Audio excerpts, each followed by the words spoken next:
Pranverë ishte titulluar koncerti i parë për këtë vit i Orkestrës së Harqeve të Durrësit si një homazh për Stinën dhe njëkohësisht Ditën e Verës, që sapo lan pas.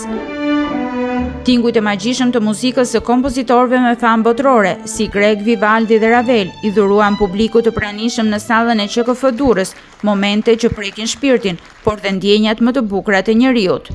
Dirigjenti i orkestrës Gridi Kraja, njëkohësisht autori i njërës prej veprave, që u ekzekutuan me mjaft virtuozitet nga të gjithë instrumentistët, deklaroi se repertori u zgjodh me kujdes për t'i sjellë ardëdashësve disa nga pjesët më të njohura të fondit të artë të operistikës botërore.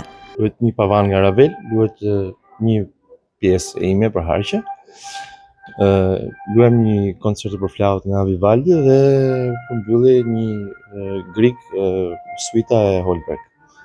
Është program interesant, ka ato lëvizjet e tij nga dramatike, gëzueshme. Koncerti i mbrëmjes së të mërkurës është i treti aktiviteti organizuar nga Qendra Kulturore e Durrës për këtë vit, por shumë të tjerë janë planifikuar të organizohen. Detajet na i rrëfen udhëheqësja artistike Olta Juba.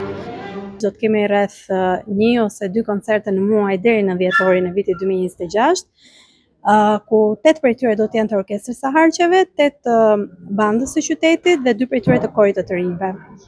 Besojmë që do të sjellëm qytetit një jetë kulturore, artistike, profesionale, dinjitoze, me muzikë dhe repertor shumë të mirë. Koncerti pranverë u prit me interes nga ardarësi durrësak, duke premtuar një sezon të pasur artistik për qytetin.